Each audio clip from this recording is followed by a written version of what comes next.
દેશમાં હાલ petrol, diesel, gas સાથે જીવન જરૂરિયાતની વસ્તુઓના ભાવો આસમાને પહોંચ્યા છે અને સરકાર મોંઘવારીને કાબૂમાં લેવામાં નિષ્ફળ નીવડી રહી હોય, જેના વિરોધમાં કોંગ્રેસ દ્વારા મહેંગાઈ મુક્ત ભારત અભિયાન હાથ ધરાયું છે. તો રવિવારે કોંગ્રેસ દ્વારા વિવિધ વિધાનસભા વિસ્તારમાં વધતી મોંઘવારીનો વિરોધ કરવામાં આવ્યો છે.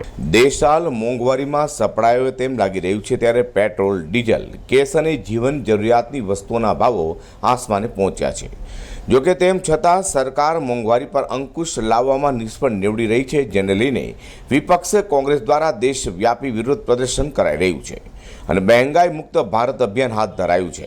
ત્યારે અગાઉ આવેદનપત્રો આપ્યા બાદ રવિવારના રોજ સુરત કોંગ્રેસ દ્વારા વિધાનસભા વિસ્તારોમાં મોંઘવારીનો વિરોધ કરવામાં આવ્યો હતો, જેમાં પાંડેસરા પ્રમુખ પાર્ક પાસે મજૂરા વિસ્તારમાં બેનરો લઈને રસ્તા પર કોંગ્રેસીઓ ઉતરી આવ્યા હતા.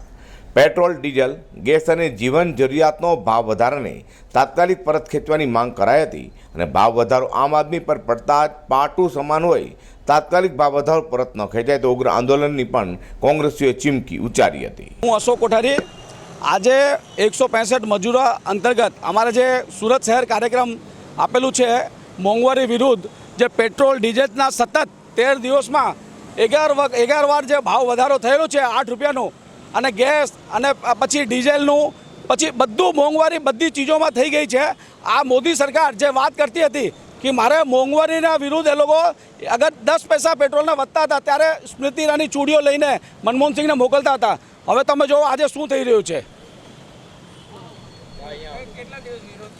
આ વિરોધ અમારો 1 અઠવાડિયાનો હમણાં ઉપરથી આપેલું છે પ્રદેશ કોંગ્રેસથી. આ હવે ચાલવાનું છે અને આ એ લોકોને ભાવ ઘટાડો વાપસ લેવું જ પડે. ઓમ પ્રકાશ ગોયલ, પૂર્વ શહેર મહામંત્રી. આંતરરાષ્ટ્રીય ક્રૂડ બજારમાં જ્યારે ભાવ ઘટતો હોય છે ત્યારે ભારતમાં પણ પેટ્રોલ ડીઝલના ભાવ વધવા નહીં જોઈએ અને રશિયન બીજી બાજુ ડિસ્કાઉન્ટ આપે છે, એનાથી ક્રૂડના ભાવ ઓછા થવું જોઈએ, ઓછા થયા છે. છતાં પણ પેટ્રોલ ડીઝલના ભાવ રોજે રોજ વધી રહ્યા છે.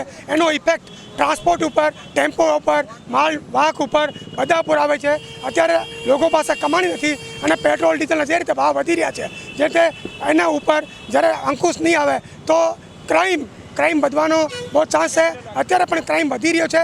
એનો ખાસ રીઝન એવું છે, લોકો પાસે ધંધા રોજગાર નથી. પેટ્રોલના ભાવ વધવાને કારણે લોકો પાસે રોજગાર પણ ઘટી ગયા છે. એના લીધે અત્યારે ક્રાઇમ વધી રહ્યો છે. એને સરકાર કડક નિયમ લઈને અને અંકુશમાં લાવવું જોઈએ અને ભાવ વધારો છે પાછો ખેંચવું જોઈએ અને ગરીબોને રાહત આપવું જોઈએ. ખાતરમાં ભાવ વધારો કર્યો છે. આ પણ એક દુઃખની વાત છે. કિસાન એમાં બહુ દુઃખી છે. ઓલરેડી દરેક સેક્ટરમાં અત્યારે આ જે સરકાર ભારતીય જનતા પાર્ટીની મોદી સરકાર આવી છે, જે સ્ટેટમાં સરકાર હોય કે સેન્ટ્રલમાં સરકાર હોય, અને ગરીબોના હિત માટે કોઈ કામ કરતી નથી, એટલે બધા ગરીબો દુઃખી છે.